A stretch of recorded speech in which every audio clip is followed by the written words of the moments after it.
What's good, family? It's your boy Just Blaze, host of the best NBA pod in the game, Above the Rim. Keep it locked each week and join myself and a special guest as we tackle the latest rumblings in the league. If it's happening in the NBA, you know I got you covered. Make sure you subscribe on all platforms and leave that 5-star review. Let's get it. When Jared Dudley got in your face in the third quarter, what did you make of the whole incident? I mean, first of all, he's a nobody, so. First of all, I ain't no bitch. There was not a lot of talking. You kind of happened out of nowhere. Talk about it! You are now tuned in to Above the Rim. Family, welcome to another edition of Above the Rim. We back. Episode 109. Brought to you, as always, family, by your honorable host, Justin, a.k.a. Just Blaze. And joining me this week, very special episode this week.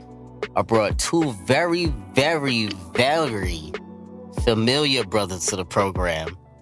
In studio with me, I got my man with many AKAs. I don't know what to even call this man anymore. Is it Kareem? Is it Mellow Reem? Is it Lily Pad Reem? Is it Dame Time Reem? What's the deal?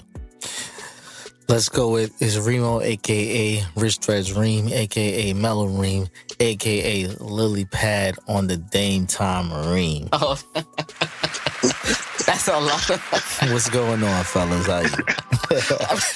I don't even know what to think about it there. And also, and joining us from the West damn coast, all the way from California, it's my brother BTG Baylor the Great, who hasn't been on here in a while. So, brother, welcome back, family. I mean, this is my third home, so I came back, furniture moved and shit. What's going on, man? I don't know what's going on, brother. Can't find a remote. Leave my shit alone. Word up. And as family, as always, you can listen to the best NBA podcast in the game anywhere you listen to podcasts, whether that be iTunes, Stitcher, Google, Spotify, YouTube as well, lineups.com. To get in contact with me, you can hit me up on Twitter at justblaze_513. That's JUSBLAZE_513. IG is justblaze513. On Facebook, search Above the Rim Podcast. Email the show as well. Above the Rim NBA Podcast at gmail.com. Call up to talk about it live, 908-718-1592. And Reem, can the family find you? Just hit me on Twitter, man. Let's talk all the talk you want. Let's talk Sport TV. I'm on Twitter, and I don't tweet often, but when I do, you got my attention. When you tweet in caps lock when you start tweeting. Word, 'cause I'm yelling. And Baylor, where can the family find you, brother? At Baylor the Great on all social media platforms. Definitely find me up in the thread. Yes. Bothering people. That's about it. Yes, sir. So, fellas, NBA season is dropped now. We had some solid action thus far. About 7-8 games in. We had the Battle of LA out there where Baylor's at, round one happening. Then we had Reem over here feeling like he was a prophet because Zion, aka Rodney Rogers, got hurt. Facts. And Fat Boy Slim. And didn't start the season. We had Steph going down.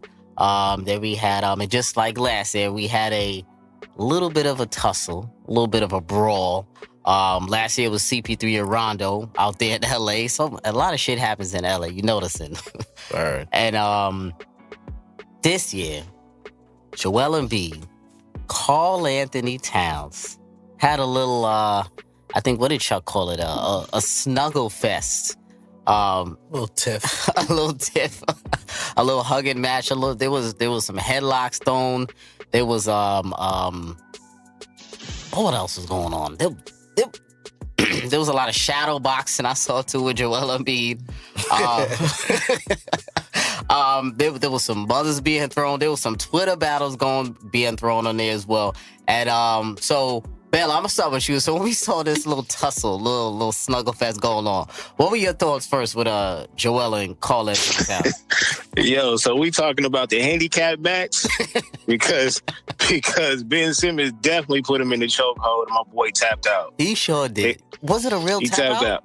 It wasn't a real tap out, but that's what it is. Okay. That's what the hood calls it. He tapped out on me. You hit the ground, you tapped out on me. I think Cat was just tired of Embiid in general. I think it's probably been built up. I mean, the whole world been calling Cat soft since he came into the league. So I think it was just built up pressure, and Embiid pushed the wrong button that night, and he got pissed off. Yeah, I definitely agree there. But this has been dating back for like a little minute now with the Joel Embiid and Cat battle. So were you impressed by the battle, Reem, or you was like, ah? It was a little corny to me. Keep it real, but that's 17 feet almost of human just swinging left and right, and yeah, I mean it was a lot going on, and with a very few amount of blows landed. Was there any punches thrown? I don't know, but I told people before, leave these African dudes alone, because I turned around and I seen a thumb in Cat eye. He almost lost his eyeball. Dog. I did see that, but so. This is basically the slight battle. This is like the little battle in between the real war that's going on, which is basically about their games and their games on the floor. So I wanted to ask our fellas, and Bella, I'm gonna start with you. So you had the choice between Joel Embiid, Karl Anthony Towns, since they both compared to each other so much. Basically, you got Cat averaging 27, 11, 4 assists, 2 steals, and a block this season. Joel is 23 and 10.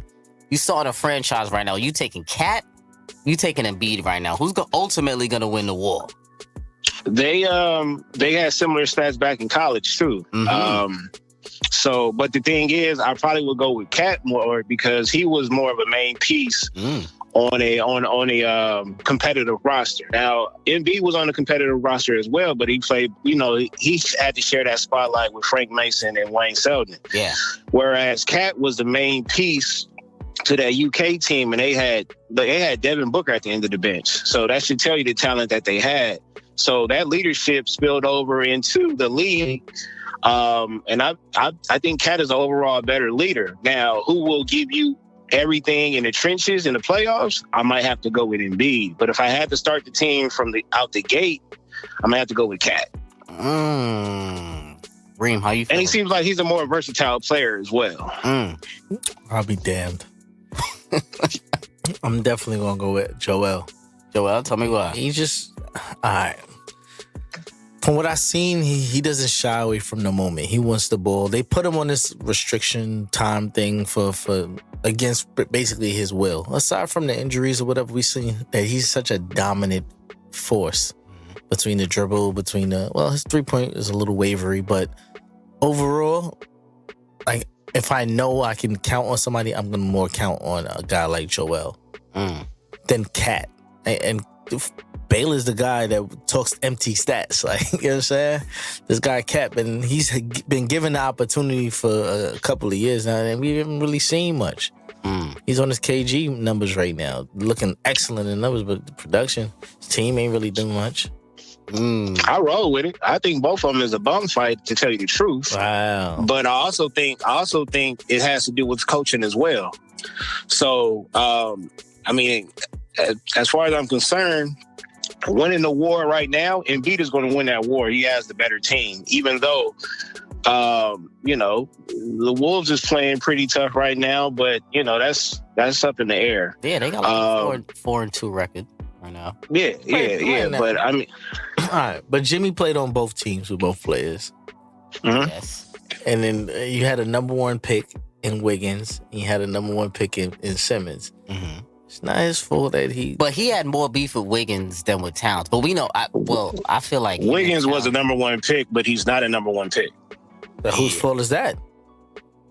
Is he not playing up to his talent, or he just is that coaching? No, just because they label you the number 1 pick doesn't mean you have the skill set to be the number 1 pick. It's called hype. Oh yeah, that's true indeed. I agree with that. But he does. You know what? People confuse talent sometimes with athleticism, and because Andrew Wiggins has that supreme athleticism, and he's still young, right? He's 23 still. 24 or something like that. But he has just as much athleticism as Ben Simmons, if not more. They both can't really shoot. That's why people think he should be a better player, because he has more athleticism than a lot of these guys right here, and he has the right build. He's technically like a T-Mac build, kind of. They compared him to T-Mac. Exactly. They compared him to T-Mac, and they compared him to Bron. But when you throw out names like that, you comparing him to cats like that before he gets into the league, and you get drafted at number 1, we're expecting that type of talent. Mm-hmm. Yeah, he hasn't shown that at all. Is that a count to what Cat brings alongside of him? That he can't bring the best out of this guy? No, I don't think neither one of them can. I don't think you understand where I'm coming from. I don't really believe in neither one of them. But if I'm going to build a team, I'm going with the cat that has leadership experience. Both of them put up buckets, but if you really believe that Embiid is going to come down in the fourth quarter and take over, then all right, I want to see it consistently. If he does that, then I'll bow down to that. But both of them is a bum fight to me. See, but Bailey, you say you don't believe in either one of them. So you don't consider these two being two of the top 3 big men in the game right now? That says a lot about the league right now, doesn't it?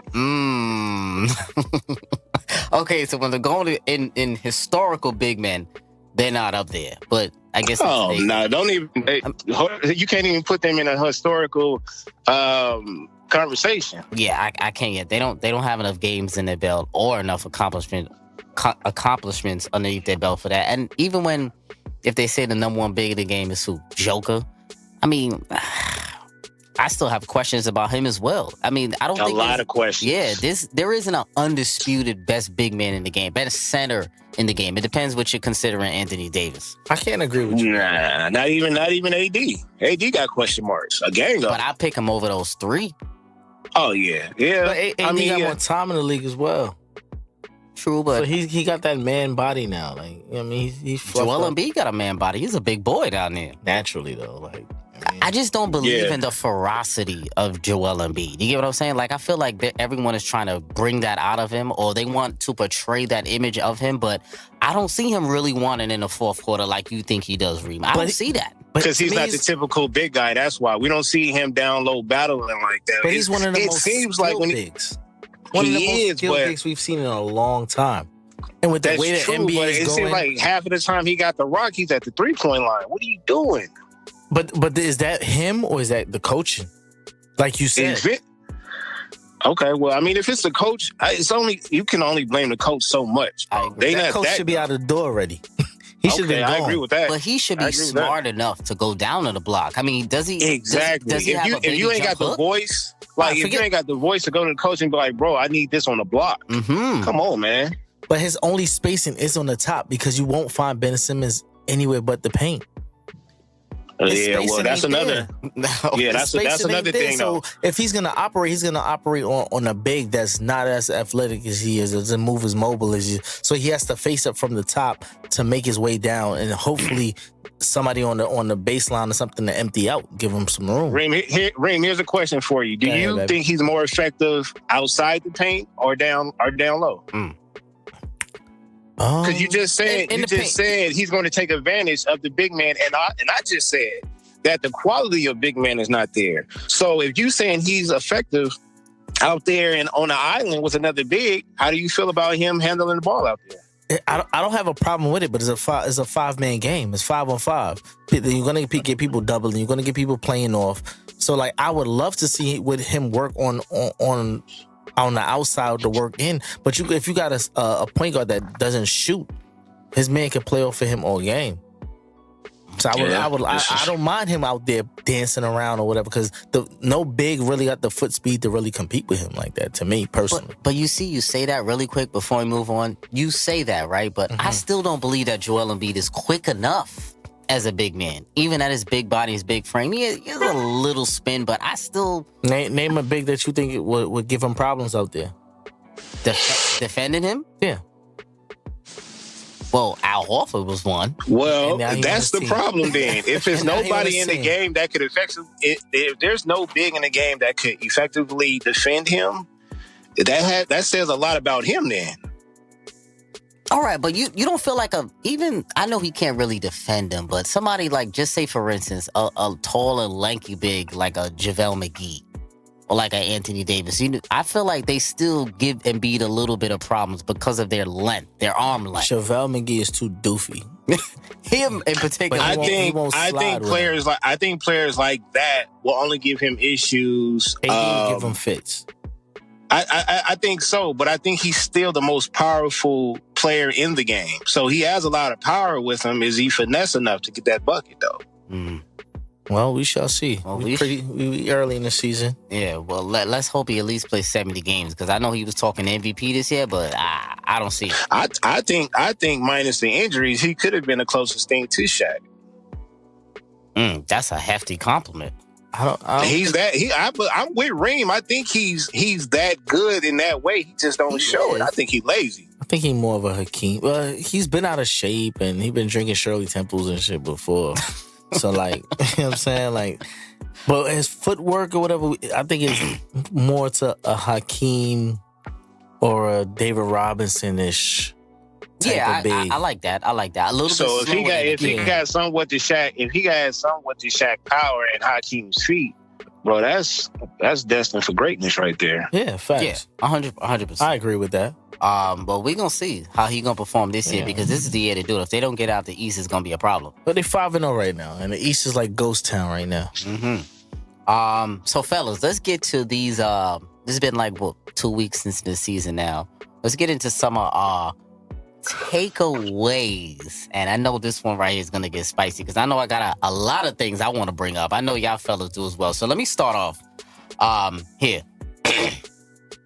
I got to start off with the Houston Rockets, and I have to talk about those boys first, because obviously we know I got a lot of attachment to that team, and I gotta say, the Houston Rockets do not look like contenders, and I don't believe they are. And now what I want to know is, who's the scapegoat now? They're 3-3. They just played the Wizards the other day. They gave up 158 points to the Wizards. They lost to the Nets by double digits over here at the Barclays. They got smacked by 30 by the Heat. They were losing 46-14 at one point in the first quarter. Harden is leading the league in scoring, but he's shooting 36% from the floor, 20% from three. James Harden and Russell Westbrook are shooting a combined 22% from three from the floor, shooting 27% from three for the team as a whole, and they have the worst pick and roll defense in the league. So Capella has regressed.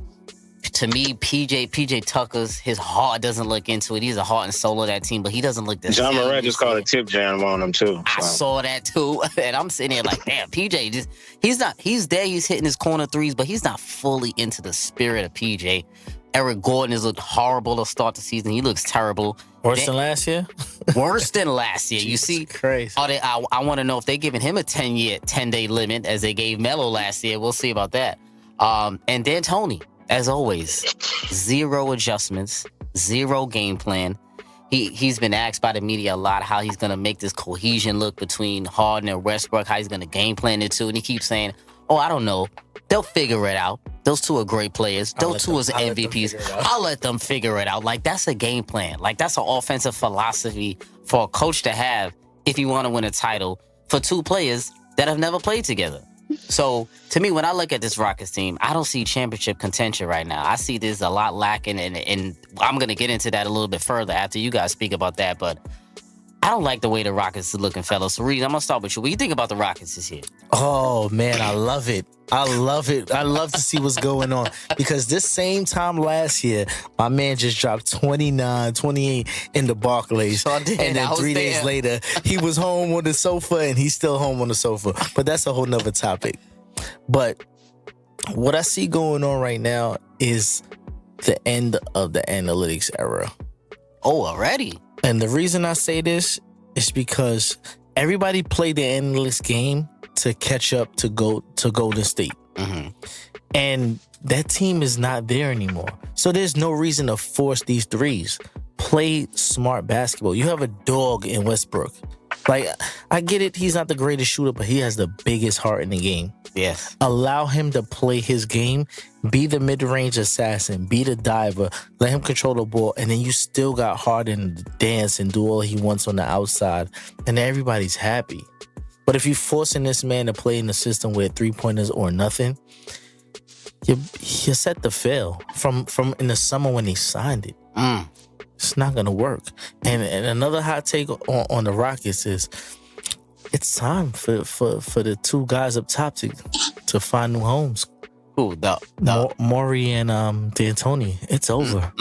It's definitely over It's for D'Antoni. I'll tell you that. Murray almost got the hook from the whole the China, tweet. Yeah. So he kind of on the fringe He's on that thin one ice right now. And then D'Antoni with another slow start and you brought another player in that isn't fitting the system, who's been a perennial all-star for all of these years. So it's either the system is bad, Is it stale? or the person making the decisions is bad, or should they both go? Baylor, what are your thoughts on the Rockets? 3-3. Well, y'all basically said who the scapegoat is going to be, and that's basically the coach.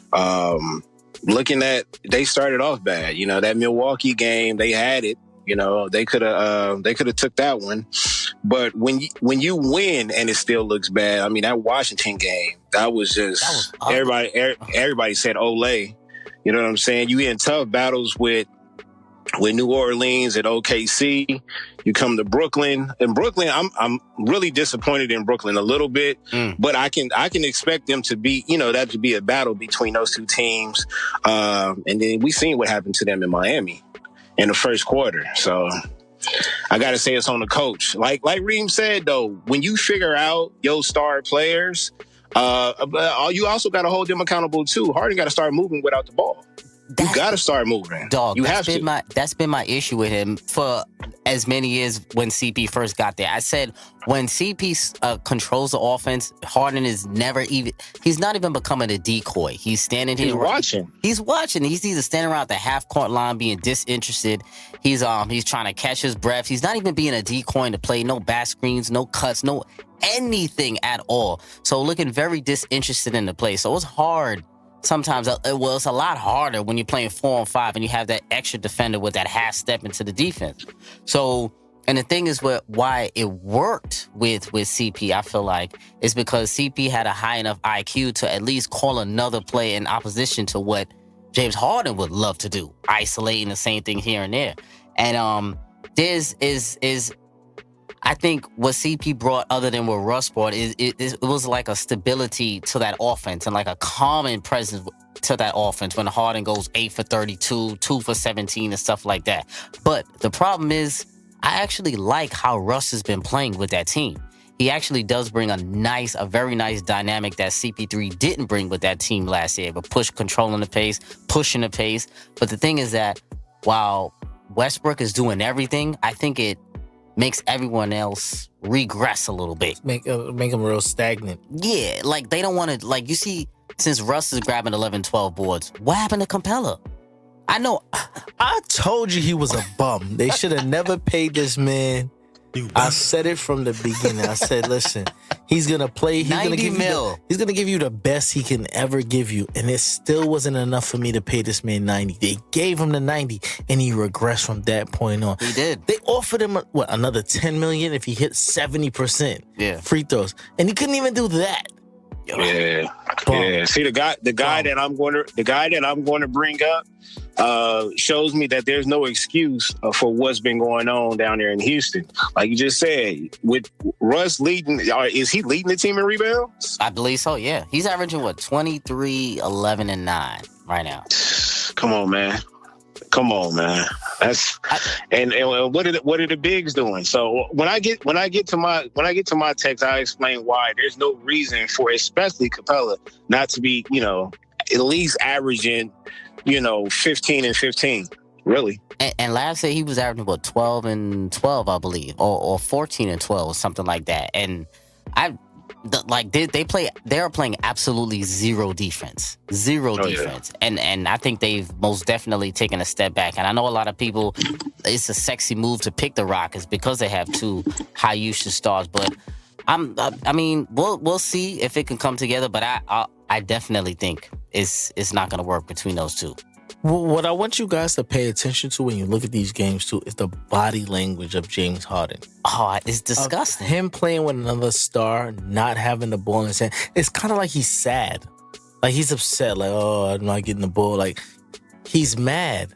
And we're not even getting the same emotion as he used to show, like trying to come back from a large deficit. Mm-hmm. He's not even playing with the same amount of passion. Mm-hmm. And you're getting it from Westbrook because that's what he is. Yeah, I love that about Westbrook. Like, you know what I'm saying? Yeah. He might lack certain things, aspects of the game, but his heart is so big. He's a dog.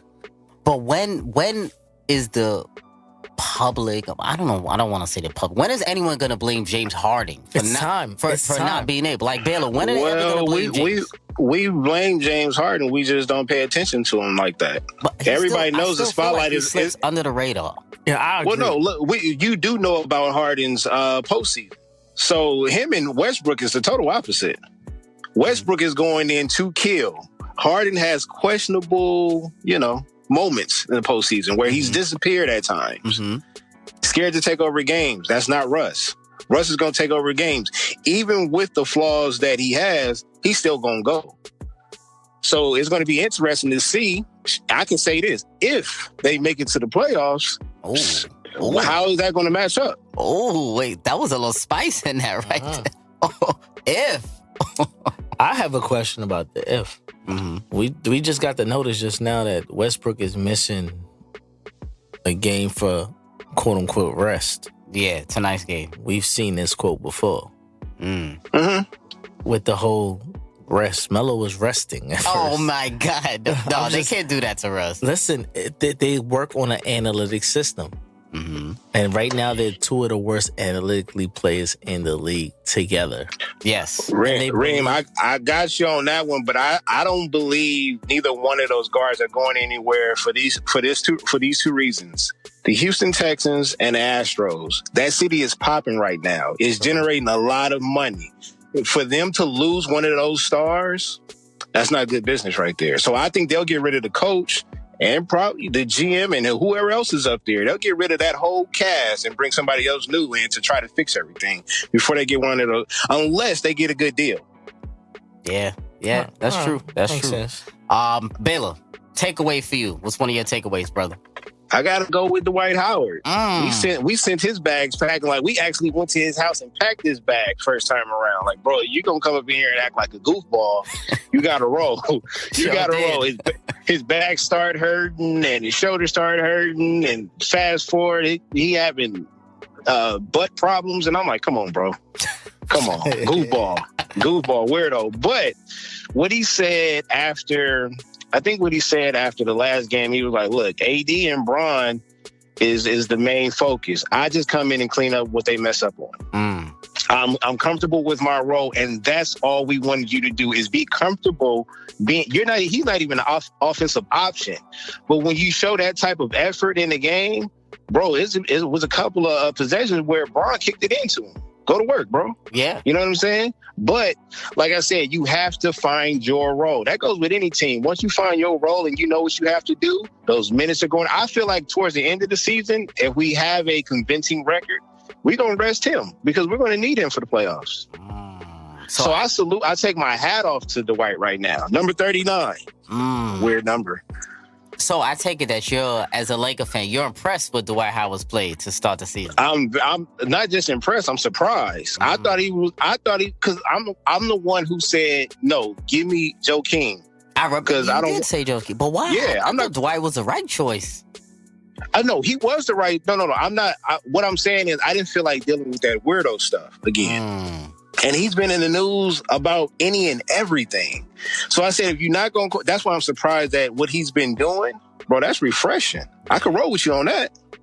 He just got love from Shaq too. So he good in the city again. I really do like the way Dwight Howard's been playing. I mean, so like I said on Twitter about this, I feel like the injury to Boogie Cousins to me was a blessing in disguise for the Lakers because I really like Dwight Howard's fit a lot better And JaVale McGee's fit a lot better with that unit than Boogie Cousins. Because those two, like Baylor alluded to, those two don't really ask for touches. They're not, a play isn't run for them in offense. They're comfortable, and they can be star in their roles by rebounding, blocking shots, defending, patrolling the paint, and playing center for those minutes when AD doesn't want to play center and banging down there. So you really only need 15 minutes from JaVale, 15 to 20 minutes from Dwight, and then that's what 30, 35 minutes right there. And then AD playing a small ball 5.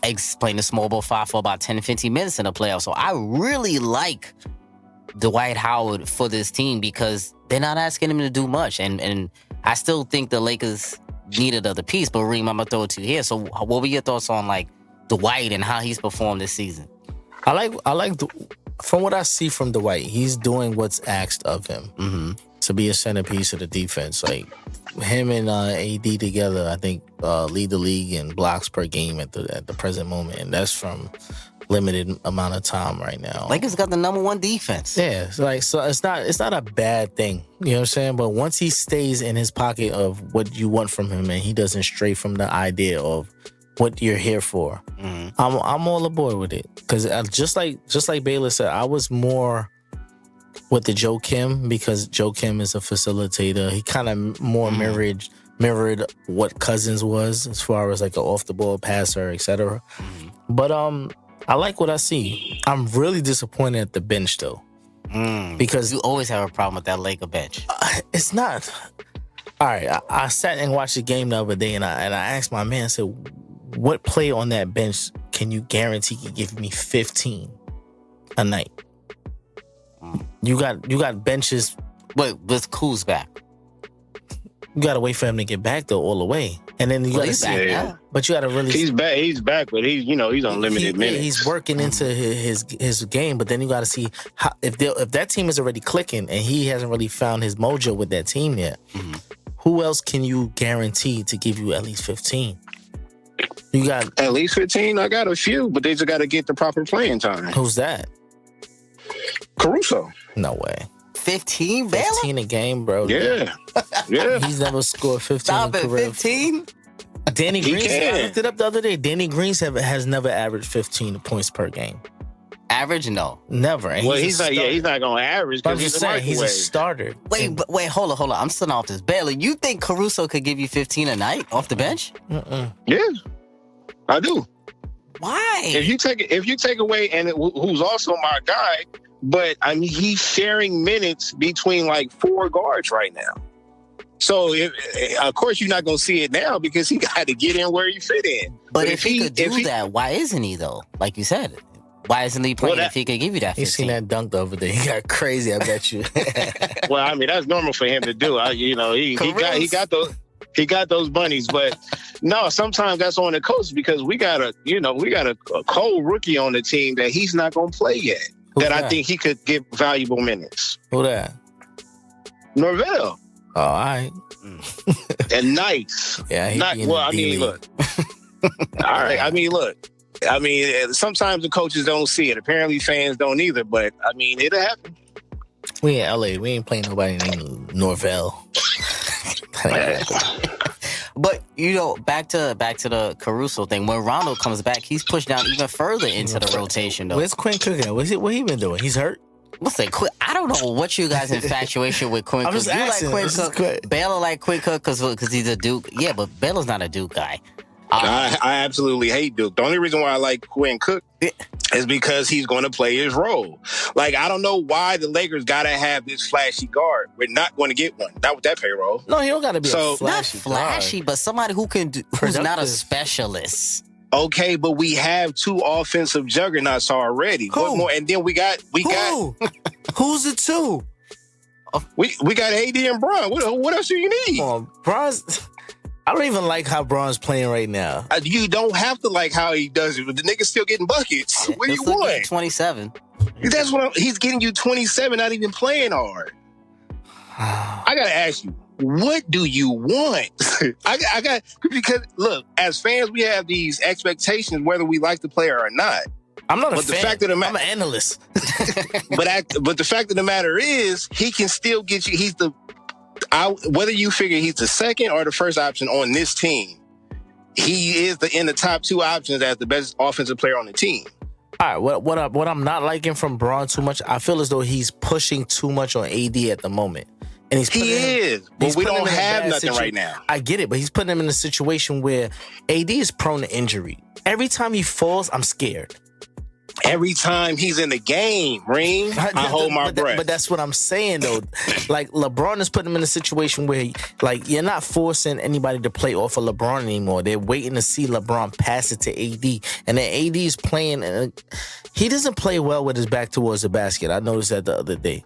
He's a face-up big. He's a face-up big. So, but you making him play a certain way because you give him the ball at a later point in the clock, and LeBron's just dribbling and dribbling and dribbling. Well, I think they're giving him the ball at the top of the key a lot more than they should. I feel like I don't think you guys, Baylor. I don't think y'all run the pick and roll enough with Bron and AD. Like, do you see it a lot? Like, I see it from time to time, but I don't feel like I see it enough on a consistent basis. Even though it'd be in the first half, but you know it's why? the first half. You know down why? the stretch in the fourth, he's giving it to AD in the post, and everybody knows it. Mm-hmm. And AD does a nice little spin-off, driving to the basket, and a nice little kickoff, which he can do well. That other night they came back and won. And, What, the Dallas game? Yeah, overtime. That was a good game. When AD got the ball in the post with his back towards the basket, it was a miss every single time. And I called it each time. I said, with his back to the basket. But he did have one late in the game where he had a spin-off of, who was it, Powell? Or It's like a hook shot. But But you can see in the San Antonio game, he didn't do too many spin-offs. He was doing fadeaways. And the one spin-off that he did do during clutch time, my man spent off, went to the basket, and the whole entire San Antonio defense collapsed on him. Mm-hmm. Yeah. So, I mean, we pretty much know what's coming. You know what I'm saying? And Kuz, we just got to slowly, like, this is going to keep changing. Like, I understand that it's early, but the chemistry got to pick up quick because once Kuz come back, now we got to figure out a whole totally different offense because we got to fit him in. He's supposed to be the low-key savior. You know what I'm saying? When AD is out or AD is not hitting and Bron want to be on this, I want to make the right pass type shit in the fourth quarter, that's when Kuz got to step up. Yeah, that's true. Because right now, Avery Bradley is our goddamn shooter, our mid-range shooter. Danny Green is out there licking his chops because he know he gonna get the rock. So it's like, without those two, bro, we're not looking at 5-1 right now. We're probably looking at, under 500 or at 500. Lottery pick. Yeah, I just need another upgrade at the guard, as I've been saying before. Call JR. We'll see. They need a distributor, man, who can shoot as well. Not a specialist. But I need JR. So Reem, your takeaway for you. All right, well, I'm gonna talk to my hometown team at the moment. Let's discuss the Nets. All right. Oh, Kyrie. Kyrie. He is born and bred to play in New York City, Brooklyn, with all the hot dog moves and all of this. I love it watching it, but they're gonna burn this young man out. Like, they gotta get him some help.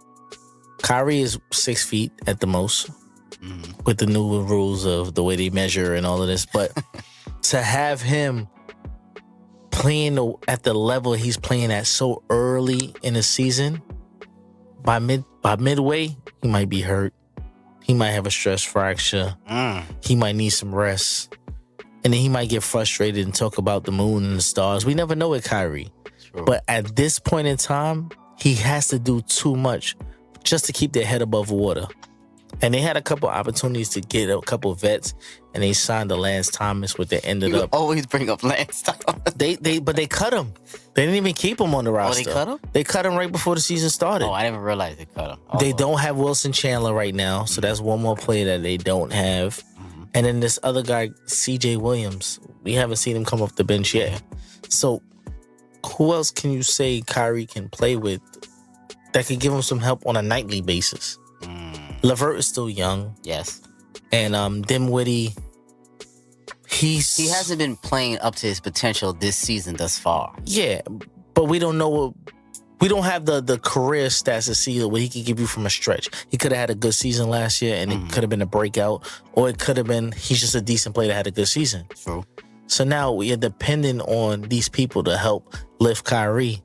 And I don't see it happening. It could go real left real quick, and then the media of New York is another type of pressure. Oh, I can't wait. I can't wait to see him in a press conference. Ooh. He gonna say all kind of weird shit. But I'm with Reem, though. My man is averaging 30 points a game, playing 33 minutes. They gonna burn him out. Yeah. And it's crazy though, because how I view the Nets this year, because I watch them very closely. This season's gonna be like a Jekyll and Hyde kind of season, I feel like. But what's crazy is I kind of have faith in them a little bit. I don't know why I do. Maybe it's a little bit of blind faith. They're 2-4 right now, I believe. They're playing right now. I had Kyrie as my MVP choice in the beginning of the season, because I believe he will lead the league in scoring this year. And I think if the Nets do click where they're supposed to click, I think they can be a top 4 seed in the East. And to me, a top 4 seed in the East and him leading the team in scoring could propel him to maybe a MVP candidacy. But like you said before, the Nets are lacking a forward. They're lacking a 4. They're lacking a lot, though. They starting Taurean Prince at the 4. He's a 3. They have no bench, bro. They have 0. They got Caruso coming off the bench. That's not enough. He starts. He comes off the bench. No. They got like 30 guards over there, no lie. Caruso starts with Taurean Prince. Harris is Kyrie, Harris, LeVert, you're right, Prince. You're right. And then they swap off between Jared Allen and DeAndre Jordan. And that's another thing. They got Jared Allen finishing games. Starting too. Missing free throws, and come on, though. You got DeAndre there, and you brought veteran presence there to finish out games for wins. Mm-hmm. It's not the time to learn anymore. Mm-hmm. Like you have big name, big stars here under the big lights. It's time to win now. Oh, I feel like they don't have to win a championship now, but they have to show they have to at least get to the playoff. They can't take regress and not make the playoffs, number one. Exactly. And then I feel like they do. It's possible for them to win a round, and I think they can with the right matchup.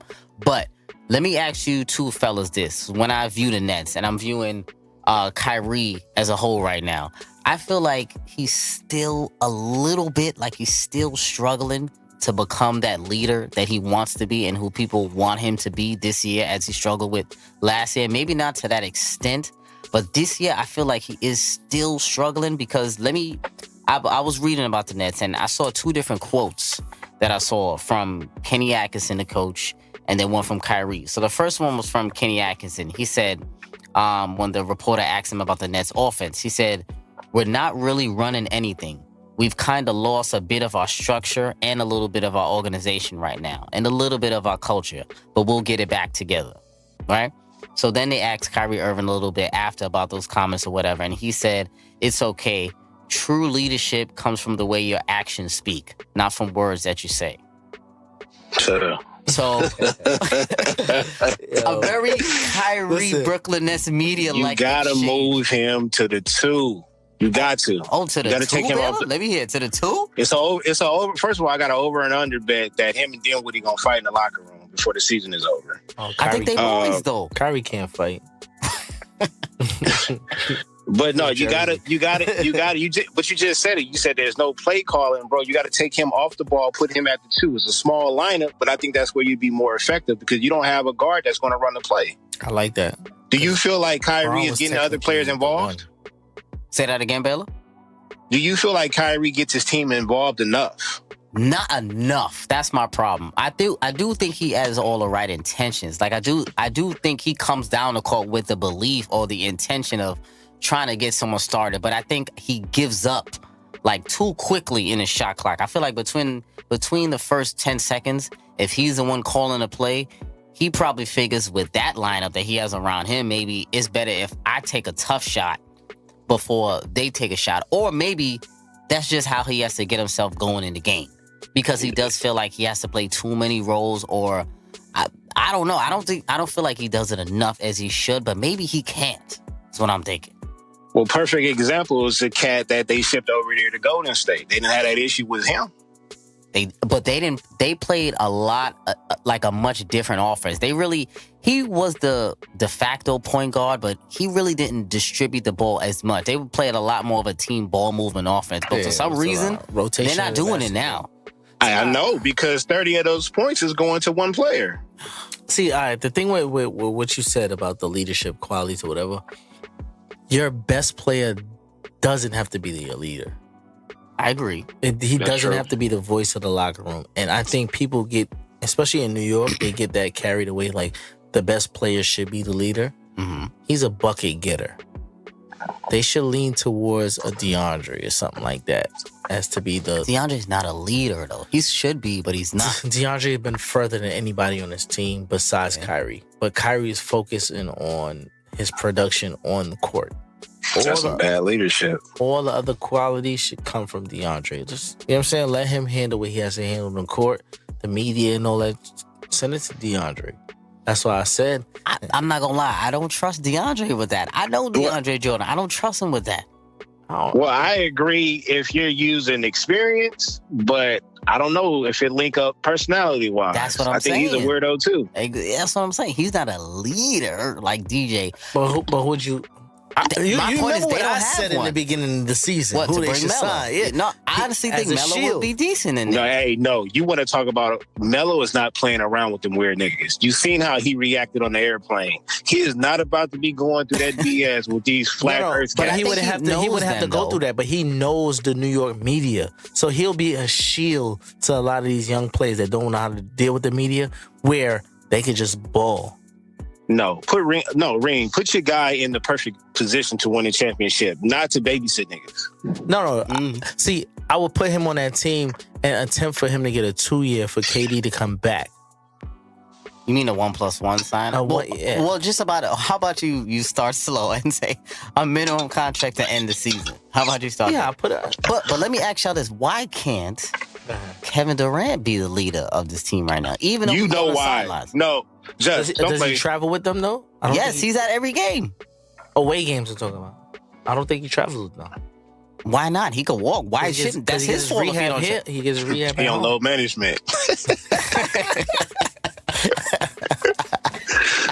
Come on, man. Why can't KD be the leader on the team? That's what he's supposed to do. You know, remember when I asked early in the season when I was doing my top 5 position, I said, who's going to be the lead on this team? KD? He's not a leader to me. KD is not a leader. If he was a leader, then he wouldn't have left OKC. That's what I'm saying. Neither one of these guys are a leader. That's my problem. And Kenny Atkinson, he's not an experienced enough head coach to be that father-like figure to these dudes. Oh, so look like they need a trade. So Brooklyn is missing a piece then, in other words. They are. I definitely think so. I know what point guard they need. Hold that.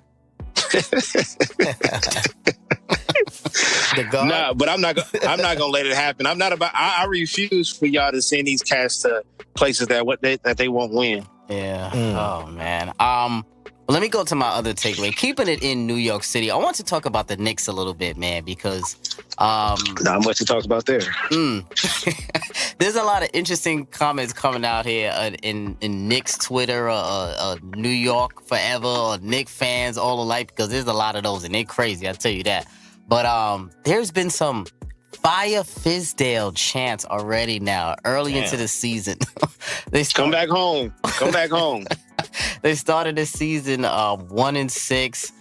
They just got blown out by the Kings at the Garden. That some of the Knicks fans early in the season or beginning of the season, we only 7 games in, but they had a lower seed playoff berth in their sights. I saw Fizz has started 5 different starting lineups in 7 games. They're also talking about there's a lot of load management concerns coming out now with David Fizdale playing RJ too many minutes. I know you guys have seen this, man. What's crazy is though, RJ Barrett is leading the entire 6 years NBA, old though. Entire NBA leading the NBA in minutes at 41 minutes per game. I have no problem with that, man. He's young. I ain't got no problem with that. His time in the league, man. Okay, I'm just throwing it out there because a lot of people seem to have a problem with it. That is burnout. 20? How old is he? 19. Come on, man. Get him in. He could play 48 if you want to. Go ahead. Well, Fizdale went in the conference and said, what y'all talking about? Sprewell played 42 minutes a night and said nothing. Yeah. Why are we crying about 41 minutes? Sprewell, a different type of cat. He also choked the coach out. So you can't And brought compare a that. 2x4. Shout out to him, man. Word up. But RJ, he's given 18, 6, and 3, even with playing those 41 minutes tonight. A lot of people were talking about Five Fizdale now because they were getting blown up by the Kings, and he played 41 or 45 minutes in a blowout game. They were down by like 25, and he was still in the game. And New York is interesting right now because we all know their problem. They signed too many dudes at the same position. They have no rotation. They can't figure out the point guard spot. DSJ has regressed to the highest order. The French Krilla, Ntilikina is just I'm just gonna move on. And who else? Alfred Payton, Marcus Morris is playing the 3. They got Kevin Knox playing spot minutes. One day Mitchell Robinson plays, he doesn't. One day Trier plays, he doesn't. Hold on, wait. Too many dudes. You're not saying the biggest blunder of all. They paid this Randall dude all this goddamn money. What do he got? 90 something? Whatever he got, he act like he can't pass the ball because he got this contract. He's worthless over 3 dribbles. Cause y'all seen his work in LA, so y'all know what he's doing. Towards the end of the game, I watched this guy turn over the ball repeatedly. He's a bull in a china shop. He's a bum. But yo, why does he drive with his head down so much? Because he think he's stronger than the world. And nobody's coaching him. It's over. Wait, so are we saying you're saying Five Fizdale already? It's not Fizdale. It's not Fizdale. It's the system. They brought What system? There's no system in They there. why would you bring 40 forwards to the That's management. That makes no sense to me. And it didn't make no sense from the beginning. You brought Morris. Morris has a bad attitude. You brought Bobby Portis. He punched his teammate out last year. Yeah. And then what makes it look even worse, KP is playing amazing. Oh my god. I know when I wrote that on Twitter, man, I know they're regretting the shit out of this trade. What are they doing? You brought 14 people to replace one player, and you're not even getting the same production from one they person. didn't even embrace him during draft, so you already know what it is. Come on, dog. I mean, that's gotta be the most Knicks-like thing to do, is it not? To trade your friend, the best player that you had in a couple of years. And then the 2 people that you traded him for, DeAndre Jordan's not there. DSJ can't even start right now. And the point guard situation is just so disgusting to me. This is very disgusting. Like, all right, think about it. You skipped over Dennis Smith to draft Frank. You traded for Dennis Smith to not play him and start Alfred Payton over him. What are we doing? I have denounced all in my closet likeness for the Knicks. Because you're a closet Knicks fan. It's over. It's done. I have retired the Knicks. It's over, bro. Wow. Lonzo Tier is the best guard they have over there to me. And he didn't play the other night, Baylor. He got benched. Coach's decision. So is it a Fizz thing or what? You let Trey Burke go. I mean, I look, if Fizz got anything to do with putting that roster together, then I gotta tell my legends no on that one, because you got Taj Gibson and and Julius Randle on the same. I forgot they got Taj Gibson. What is he there for? Why? He might as well come sit with me. I like, but you know what? The Knicks have a great role players for other teams. Oh, they have really good role players. No, they have that whole roster is role players. Yeah. So how are we feeling about RJ? They call him the Maple Mamba. Are we like what we seeing from RJ? Amazing. I'm loving it. I'm loving it so far. The Maple Mamba. Me personally, I don't know about Baylor, but me personally, if you're gonna lose every game, groom him into a killer. Make him a sniper. Stop giving Wayne Ellington shots. Shout out to Wayne Ellington. Duke Ellington. Please. Stop giving Wayne Ellington shots. He doesn't deserve it. Oh, man. At the end of the game, I see him with fadeaway. No. I did. Go away. He's shooting with confidence. Setting him and they're missing. Get him out of here. If you're going to lose, groom your young boy and then just trade away the rest of the asset. I know they're on 1 years, but they deserve to be on other teams, not the Knicks. Ring. Canada do not produce no killers. Shout out to Rory. Oh man. Wow. Damn. I mean, I can't even say anything to that. I mean, Yeah. ooh. But Yeah. wait, but all right, he's giving 18 right now. It's a solid 18. Who's that? RJ. He's giving 18, 6, and 3 right now. I like what he's giving. I like his driving ability. He does have a little bit of a nice mid range. He has a little pullback, a little step back. I see. He hustles. He does play hard throughout the game. He boards up. I like. He boards up too. Yes, I do like that. But he's playing. You know what the problem is? I think he's playing out of position because in 7 out of these games, he played 3 positions already. Started at 3 different positions in 7 games. He started at the 3, then he went to the 2. And then he started at the 1 the other day at point guard, which he is not. So I don't understand what Fizdale is doing there. I think personally he's a 3. And I think he would be better suited at the 3. And then you have a 2, a shooting 2, and then a shooting distributing 1 as well to help him out get easy shots. But because he's got a big body for a 19-year-old. He might be too small. He's 6'7". Yeah, but he might be too small for the 3. Is what I'm saying. I like him at the 2. Right now, what I see, I mean, I don't mind. You know, I like the comparison thing. Mm-hmm. I kind of see him as like Rodney Hoodish. So, Disrespectful. Nah. Damn. That's very disrespectful. That's cold, Ring. Wow, that's disrespect. Rodney Hood? Rodney Hood played really good. Are you saying that? Are you saying that that's his ceiling or his starting? No. Currently. Oh, Currently. That's still okay. I disrespectful, mean, that's still disrespectful, but at least he had the chance to grow in your eyes. Wow, God yo, damn. this guy gets disrespectful. Just saying, bro. You just said you liked the man. No, and now he's Rodney Hood I like level. what I'm saying, but like, all right, whatever. Bro, that's great. My edible just kicked in. That shit's phenomenal. I swear I thought you was going for a retired player. Talk about it. Yo, That's phenomenal. If you're gonna go retired, Jalen Rose-ish. Wait, that's disrespectful to Jalen Rose. Nah, not really. Well, I mean, you mean because the lefty? Jalen Rose is definitely better though. But Jalen Rose was kind of like a utility player. He was like, he wasn't great at any one thing. RJ isn't great. Jesus Christ, I could tell on him, hit the brakes. No? I mean, no, he was I understand what you're saying about utility, but he was cold-blooded. I think he didn't have the opportunity to be that number 1 option anywhere. It wasn't good enough. But you got to be good enough to be the number 1, regardless of where you go. You've got to be great to be number 1, and he wasn't So great. you think RJ gonna hold it down? RJ gonna be decent. Nothing gonna be wrong with him. I In the think he next can 2 be years, great. he's gonna be a killer in the next 2 years. He's better than Wiggins today.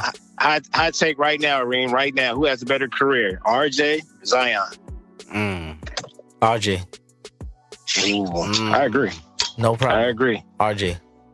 Wait, the better overall career when it's Cam all Reddish said and might done? have a better career. Well, they both retired and they kicking back talking about Duke and they NBA career. I think RJ, Zion may be be much done better. in 8 years. man. I'm gonna have to disagree with y'all, man. I'm gonna go with Zion on that. Zion better not sign that extension because he might look like Oliver Yo. Miller. Yeah, he gonna have to get up out of there real quick. What them joints called? Back necks, whatever they call. I know he's scarfing those joints down.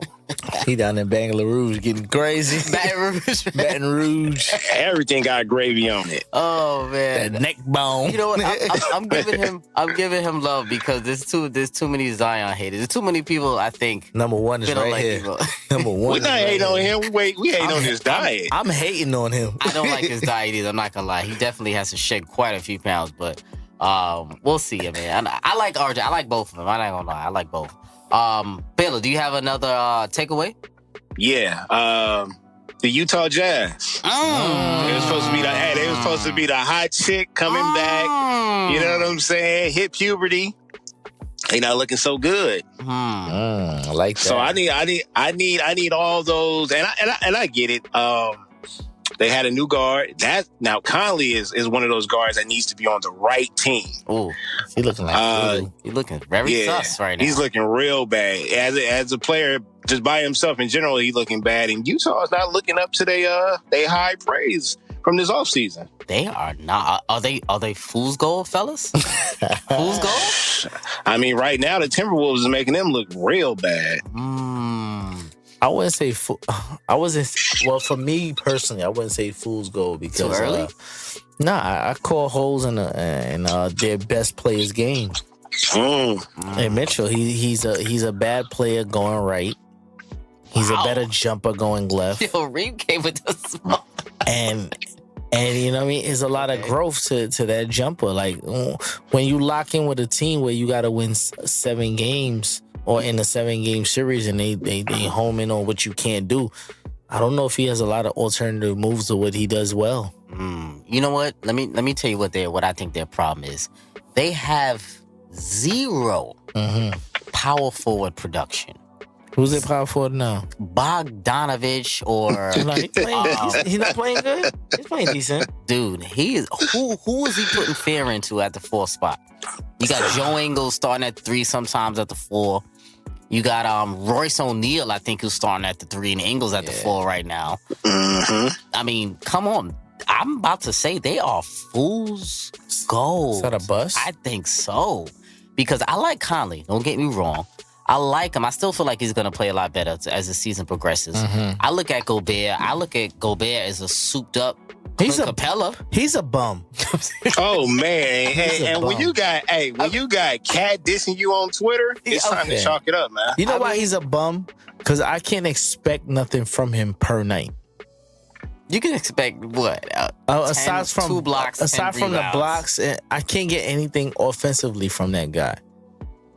Yeah, on his own. Yeah, in a league where centers are doing things now. Did you guys see him in the media just the other day? He said that he wants to be more involved in the offense and he should be more involved in the offense for the Jazz to take that next leap. He wants the ball a little bit more. He need to go talk to Joe Ingles then, because that's the one who's taking your shots, bro. I'll be so real with you. I'm so tuned out with the Jazz. I don't even know if that dude speak English. He's an Aussie. But I'm not going to lie, fellas. I like how you brought that up, Bella. I think I'm not going to lie, they on my fool's goal list. I was never a fan. I don't like their forward position as a whole. Joe Ingles is cool. He's all right. But, I mean, he puts fair in whose heart? Paul George. Oh, yeah. He definitely locking that up. Yeah, I don't know. I don't know what the Jazz are right now. They need another move for me to vault them in. I got another fool's goal that I'm going to probably say for the next episode, but it's one of y'all 2 boys who's also on my fool's goal list. But, Reem, I'm going to go with you. What was your other takeaway? You had another takeaway? My other takeaway was really, I'm really impressed with what I'm seeing from the Mavs.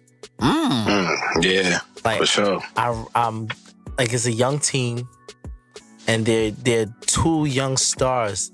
They look like they enjoy playing with each other. Yeah. KP is he seems like he's on a minute restriction without them actually saying it. Like kind of working them back into the system. But from what I see, they're like a veteran signing away from being productive, man. I see them, hot take, 5th. 5th in the West? 5th in the West. I'm not gonna lie to you. That's one of the most dangerous teams in the league that I'm afraid of. But do they have enough to be dangerous? Why not? They have 2 studs. Powell is better than Capella. I'll tell you that. Whoa. Powell is Dwight Powell is better than Capella. Dwight Powell can shoot the 3 ball. Capella can't. He can get as much rebounds as Capella. I can't even argue that with you anymore because Capella hasn't shown me enough that I can argue him against anybody, to be honest. It's not that he hasn't shown you he hasn't grown as a player. Yes. So Powell is better than him to me. Better though? Yeah, he's better. Wow. So now you have... That's interesting. So now you turn around, you have KP, who had 6 blocks last night, on 19 points, light. And then you have my man Luka, which I believe will be top 3 MVP races this year. Whoa. I said it. Top. Wow. But you think he can win it? You know what? He might. You know what? Based on the fact that. Damn. Look, Reem, I got you. Kawhi might not play enough games for him. Reem, throw it off the backboard. I got you. Go ahead, baby. Off the backboard. You got The it. top cats in the West might cancel out each other. The only person I can feel like that can win an MVP at a high level, and that's if he plays maybe 60, 65 games, is AD. But Bron will cancel that out. When you look at Dame, those guards gonna cancel each other out. When you look in Houston, those guards cancel each other out. So, Luka is over there. He might have a chance. Cooking. Are they gonna win enough games for him to win MVP? Because you gotta be at least top 4 seed. Brody, They got a solid bench though. Brunson gets on my nerves. I like bro. Brunson. He plays hard. He one of those guards that come in and just really by the book though and tell on you. They got this They need another wing though. But they have another this perimeter they have a scorer. 4-5 that be lighting it up for no reason. I don't know his name. That what? 40 Finley something. Smith.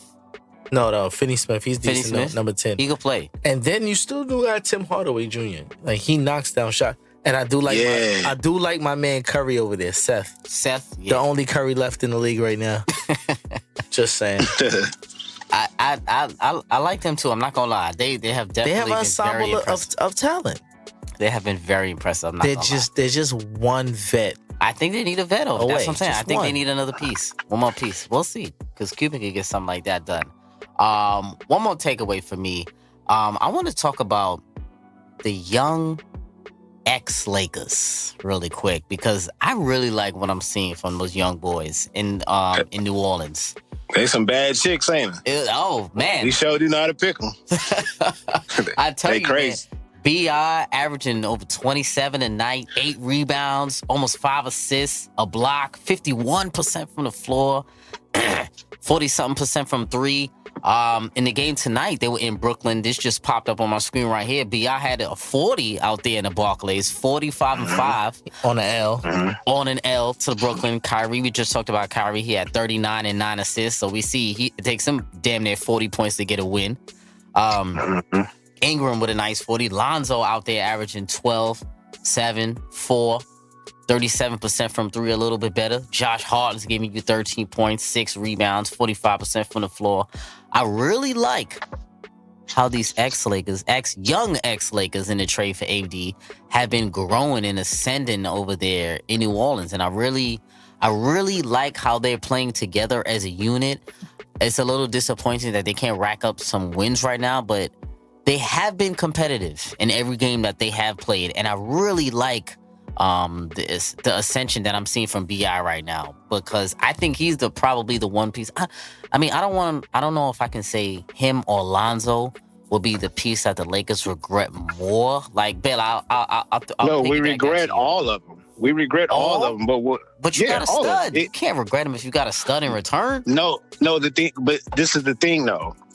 We never wanted to give up those pieces. We never wanted to give You them got up. to give up something. We get that, but we also could have taken another year off. You would have accepted that another year of not competing? Another year of Another LeBron. losing year? Another Asian Why not? You year of gotta get it- LeBron. You got to get it right. If we do that, then look at our bench. So my thing is, but I do want to address the people that's on the BI train again. It's cute, but the thing is, he doesn't have the same. He doesn't have the same pressure under the that he has under these NO lights. They get to run free, and on top of that, he couldn't play with Bron. So whether you was gonna keep him with Bron and he wasn't going to be able to flourish, or Bron never comes, we believe in the youngster. He's balling out, but we're not getting any W's. Hint, hint. They got one game so far. Yeah. So Yeah, you're right. I mean, Touche. that's fair. I give you that. I get it. He's going to be entertaining. He could drop 35, 40 at night. He ain't doing it in LA. But you just said you regretted trading all of them, though. So which one would you have rather? You said you would rather have waited another year. If I had to keep one though, I would have kept. I probably would have kept. Shit. Joe? I probably would have. It would have Out of been those three, which one between would you Zoe. have It would have been between Zoe and Hart, because Hart knew his role already. You know what I'm saying? He didn't mind coming up. Hart fan from the draft. I remember. Hart's been balling though. Since college. That's been my guy. Well, he went Villanova. He was at, right? Yeah. Yeah. Yeah. I'm gonna piggyback on that. I really like how Hart is playing, and if you take away a KCP, Oh God. and you place him with Hart's minutes or even a Troy Daniel-ish. I'm not a fan of Troy Daniels either. If Hart stays, Quinn doesn't play that much. You might not need Quinn. Exactly. Yeah, you know, Baylor, you still got Jared Dudley, right? All right, There's nothing we could do about that, man. It's out of my hands. Hey, I can't even make a call and, somehow he come up missing. I can't even make that call. Forget the call. He got signed on day 2 of free agency. That's the only reason I'm upset. That's all. I just had to get that off my chest, bro. Lord, I know you got a personal thing with Jared Dudley, man. It's crazy though. But Jared Dudley was a cat that he's getting minutes. Yeah, too. man. Like, he was a nice kid. He shared his toys and stuff. We could always go over his house. He shared his toys. Has he been a positive on the spreadsheet on the game log since he's as quiet as kept, we got 2 roster spots open. He just don't know. Wow, that's crazy. Man, I tell you, man. Really quick though, before we move on, I know, Billa, I wanted to bring this up to you because we didn't get to bring up Laker coaching. I wanted to ask you, you know how you were always arguing with me about Mr. Luke Walton, how he was such a good coach.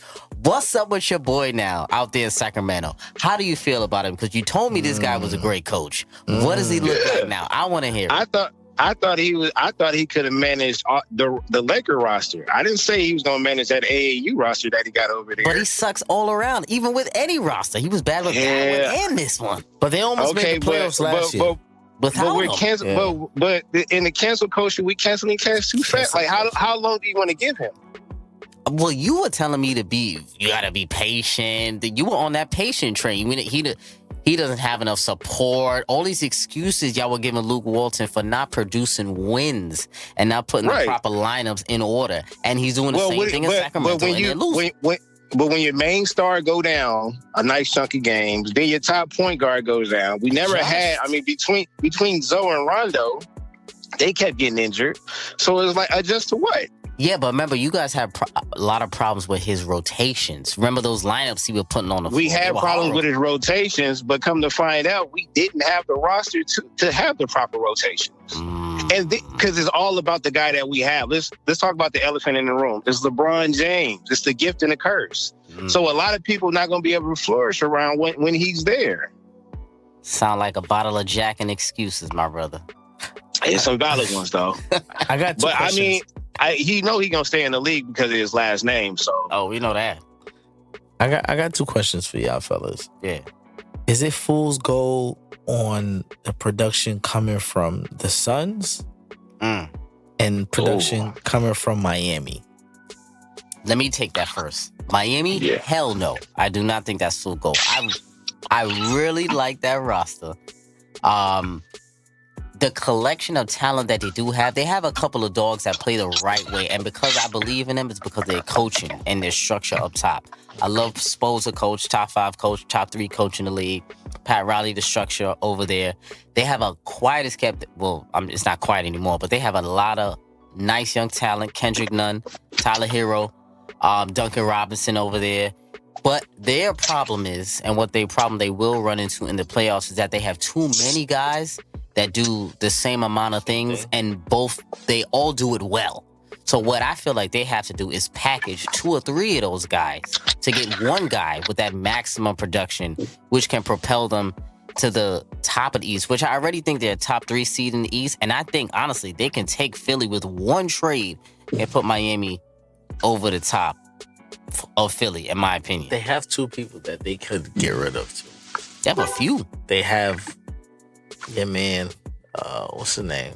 Who? Dion Waiters. Waiters, yeah. They got the Waiters that hasn't played yet. He had ego issues. I like him in LA and Lakers. He would be nice. Nah, he can't play with stars. But there's him. There's James Johnson. There's Kelly Olynyk. Yes. He can swing. Dragic too. I like Dragic on the second unit. Okay. So I'd probably keep him around because they don't really have a backup point guard over there. But I like what's going on over there for the most part. It's a little fool's gold for me in Phoenix. A little? They started off really good, but you know what I'm saying? I kind of like Kelly Oubre edition over there. Wave Poppy, he called himself. Right? I like him because he brings the athletic finisher and above the rim, and they still haven't brought Ayton because he's suspended for what 25 games. So like, I don't know what they expect from them, but the hot start is like new for me with them. So I'm gonna watch them. So are you believing in them? Believing them as far as what? Are we talking AFC belief? Oh wait. Oh, that's spicy talk. You said a lot of crazy shit already in this episode. I don't think with them they're AFC. I don't think but they're like on the cusp. Because wow, okay. That's strong still. If the Kings fall out of that slot and they've grown, Kings are done already this season. No, but I'm saying, but the Kings last year fell out of the AFC in the last minute. So if they're budding, they're in the right direction. Finally. Wow, Bella, what are you thinking about Suns Heat? Either one. Yo, that is high praise for the Suns. They getting jiggy with it. Don't get me wrong, but this guy. Oh man, I don't know on man. This guy, man. But remember, they got a new point guard as well. Rubio. They got Rubio. Yeah, okay. They finally have a point guard, is what I'm saying. But you know, if them cats play off of that momentum with that confidence, you never know what could happen though. I mean, I think the middle of the season and probably towards the end of the season is going to dwindle down a little bit. Let's see. I think by Christmas it'll dwindle down, to be honest with you. I think, Christmas, that's about 25 games. I think they're going to be, 9 and, what's 25 games? 9 and 14 or something like that. By Christmas? Yeah, by Christmas. Right. I don't think they're going to have a 500 record. I don't believe in the Suns at all. I like Devin Booker. Don't get me wrong. Yeah. Hey, was he an All-Star last year? No. No, right? No. Can he make it this year? In the West? Nah, I doubt it. This guy can make the All-Star team averaging 25 a game. That's crazy to me. I got 3 guards just off of 2 teams. He could make it because Clay and Steph is out this year, theoretically. If he's getting you 25, and by the All-Star break, they are 10th in the West. Oh no, we're not saying that he shouldn't go. We're saying that he's just not. He's just not. Okay. All right. Okay. But who falls out for him to make it though? Well, Clay shouldn't have made it last year. I think he made. Draymond definitely is not making it. He's not making it this year. Draymond exposed the season. Nobody in the Bay Area is going. Just chalk it up. No way. Expose the season for them over there. But who else? There's a couple people. Did CJ make it last year? Nah, CJ man never made it yet. Did Donovan Mitchell make it? No. Yeah. You know Luka going. I think Donovan. Luka's definitely going this year. Oh, is he? He's on a chariot horse. Come on, man. That's crazy. Honestly, Devin Booker should be ashamed of himself if he can't make the All-Star team. Yo, Luka for MVP. I'm with it. Stamp it. Hey, that's a cold one right there. Lock me in. I'm not mad at that. Hit a horn on that, bro. Before we move on, any other takeaways from me, Baylor? You got to put your guy in a perfect position, man. You can't send him to Miami. You can't. It's time. You can't. Just, I'm sick of it, bro. You cannot put your guy in a position not to win. Oh, for new listeners, we are talking about CP3. And we had a bit of a discussion on Twitter and through text. Just a little bit. Your man's got to come off the bench, bro. What? See, I said this guy is very disrespectful. How is that disrespectful? At some time in your point, he's 34 years old. Son, so what? 34 years old, still giving elite production. No, he has his minutes for his age and the squad that he plays for. I think he's averaging like 14 points a game now. Right now, because he's playing under 30 minutes per night and he's shooting under 10 shots per night. He's allowing those guys. He's the mentor. Why wouldn't you want that for your man? Why wouldn't you want that? Want what though? To come off the bench to reserve his energy for the playoffs. For who? But come off the bench for who? It's only 3 teams that make sense. Only 3 teams. And all 3 of those teams you got to come off the bench for. Name 3. Who? Both of the LA teams and the Philly team and maybe the Milwaukee team. Wait, hold on. He's going to come off the bench for Patrick Beverly? He's going to come off the bench for, who is your point guard? Avery Bradley or Rondo? Yeah. He's going to come off the bench for who in Milwaukee? Look, it's not. But look. It's not even about the talent. I'm saying, why wouldn't you want him leading the second squad? No, because he is still an elite point guard. He was 3rd in the league in assists last year and 2nd in steals. I ain't gonna lie. With Baylor. the lowest So what you want? usage. You want the stats or you want the jury? No, I'm just telling you that he can produce. But even on those teams, there is no definitive favor to me. No, it's not about me. You think I'm talking about his production. I'm not talking about that. I am talking about that. I want that type of production coming off the bench. It's not to say that he can't start.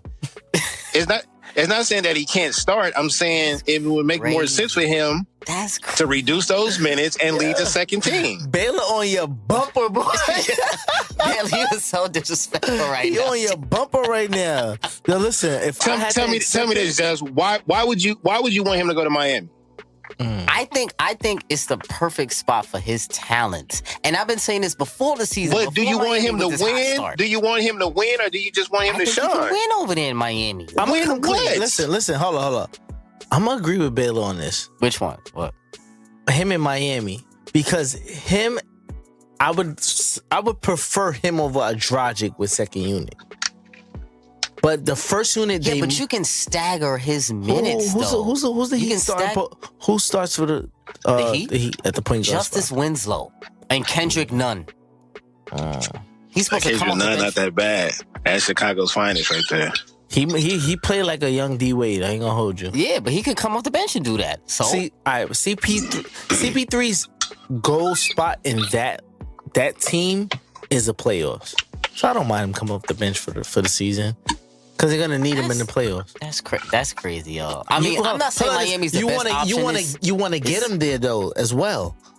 Because if he's prone to injuries and stuff. But right now he's only playing 29 minutes per game. Because he's playing not to get hurt. He's playing to get traded. Yeah, right now he's playing not to get hurt. To get traded. Yeah, and that's why I hate it. I hate looking at him play right now because he's playing not to get hurt, and it pisses me off, honestly. But he's not. But he's still. The Thunder have the 3rd best defense in the league.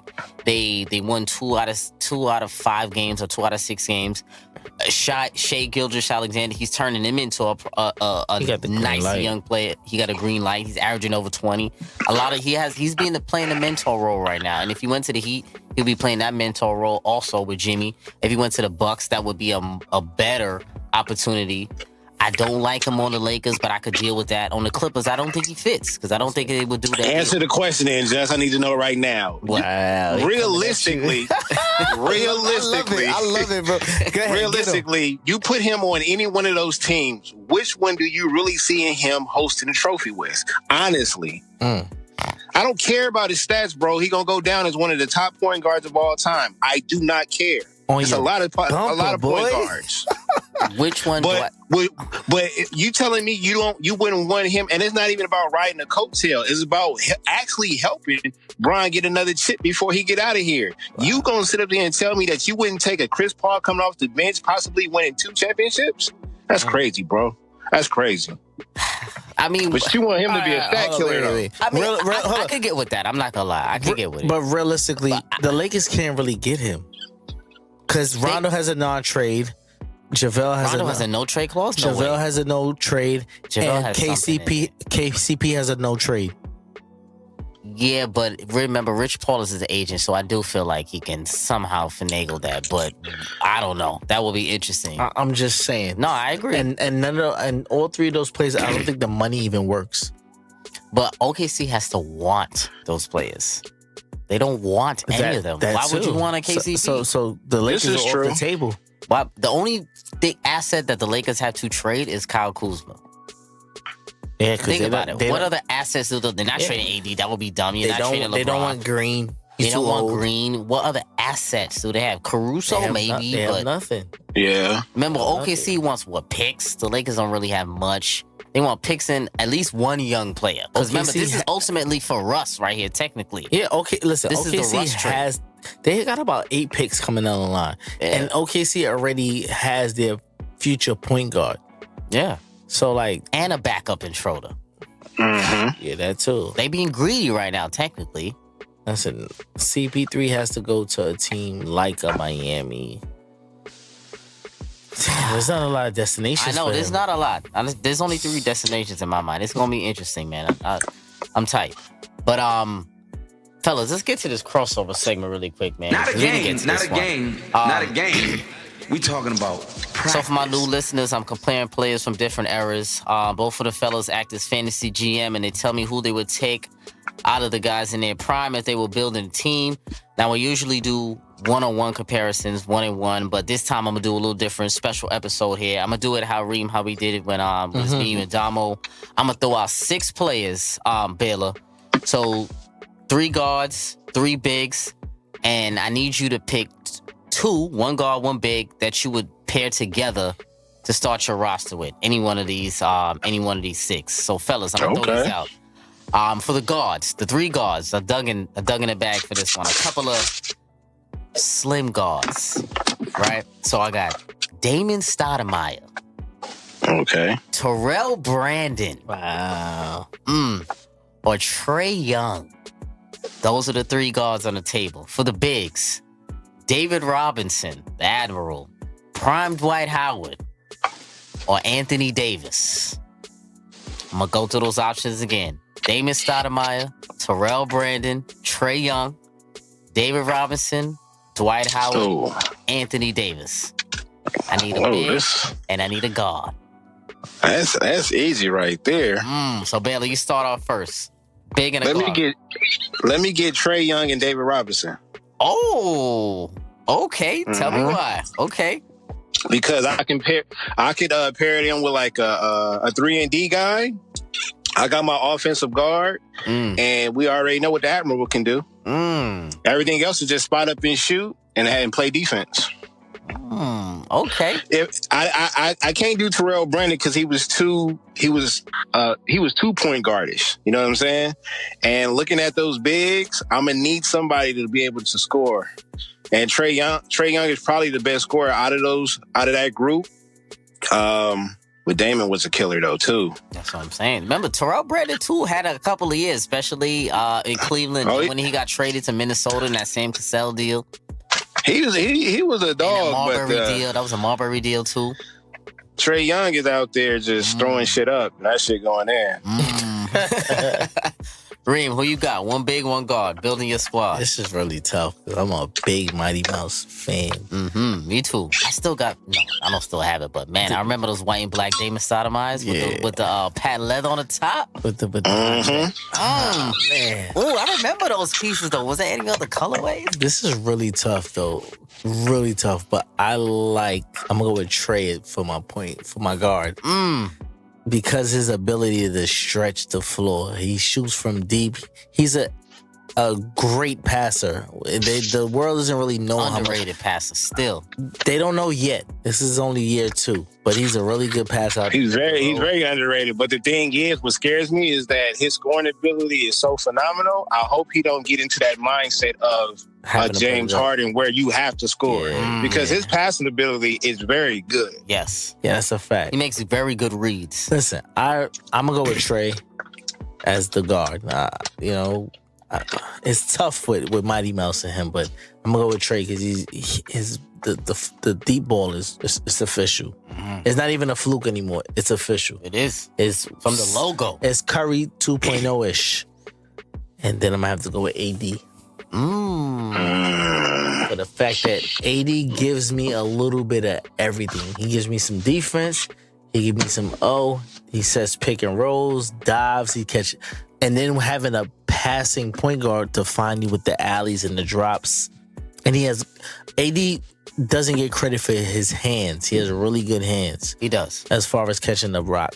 And Trey gonna find you. So that's my parent. Because Right there. if you look at those three bigs, D-Rob for his career averaged 21, 10, and 3 blocks. Dwight, 17, 12, and 2 blocks. AD, 23, 10, and 2 blocks. So David Robinson with dog AD. Yeah. So I'm going to get to me on this one. Bella, I'm going to agree with you, my brother, because that was the two that I had. I got Trae Young. We all had Trae Young as our guard. I actually thought y'all was going to go Damon Stoudemire, honestly. I was very surprised by both of y'all.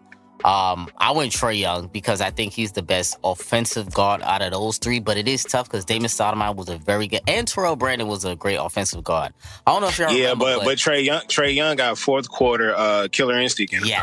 Yes, he does. I don't know if y'all remember, but back in '97, Terrell Brandon was named best point guard in the league by Sports Illustrated in 1997 when he got traded to Minnesota. I think I remember the cover. He had the cover. Yep. Listen, Sports Illustrated is cool, but Slam Magazine is what matters. There you go. Slam Magazine, that's the Bible right there. Yeah, you better believe it. And I'm gonna go with D-Rob also because I still feel like Dennis. Look at me, Dennis. David Robinson was a very underrated center, one of the most underrated centers in the league in NBA history. And I think it was tough. I definitely had to eliminate Dwight because he never progressed his offensive game in his career, and I never could trust his offensive game. So I'm always iffy on Dwight, even though prime Dwight defensively was big time. But D-Rob, he can score on the post. He can really anchor a whole unit. He could be that one big on the floor with 4 shooters. And Trae Young being the shooter that he is and the passer that he is. He's probably the biggest defensive liability out of those 3 guards. But I think the pairing with Trae, D-Rob, offensive, defense, as both of y'all explained before, I like that pairing. So I'm going to go Trae Young. I'm going to go D-Rob. Not only that, you got to realize the leadership that David Robinson comes with. Yes, the calm leadership. Yeah. 100%. Definitely. So, yeah, fellas, it's 2 weeks in, man. NBA is getting a little spicy. We had our first Snuggle Fest and all of that. The Battle of LA. LA still jumping out there, Baylor, with the going on. Yeah, a lot of fake Clipper fans. I mean, Golden State fans. I mean, same thing. That's for sure. I tell you that. A whole lot of teams out there. But are there any converting from? No. That's what I meant. Clippers. The Golden State fans are the old Clipper fans, but the old Clipper fans was never Clipper fans. Okay. We know how those do it. Well, last year it was Golden State Warrior fans. The Laker fans were intertwined. Any year prior to that. Well, I've never met a Golden State fan prior to Curry going there. That's a good point. That's not. Yo, what with those B Diddy years? What Andres Biedrins years? Word. When he Matt banged Barnes. it on AK-47. AK-47. No. I'm talking about waist trainer I'm talking about as far as the fans. Like, yeah, B had them looking entertaining, but it wasn't nobody in LA talking about Golden State. Yeah, that's true. Yeah. I get it. That's a good point. That's a solid point. So yeah, definitely, Bailey, you got to come back for the. Definitely gonna have to have a Laker Roundtable episode because we know that's gonna be very interesting shit. Well, how you guys are 20 games in, we know the world wants to hear that. So definitely gotta have that. But fellas, man, appreciate y'all joining me. Reem once again, Baylor. Appreciate you joining me from the West Coast, my brother. No doubt, man. It's been a while. It definitely has. That's what it is, man. Episode 109, Above the Rim. And we out.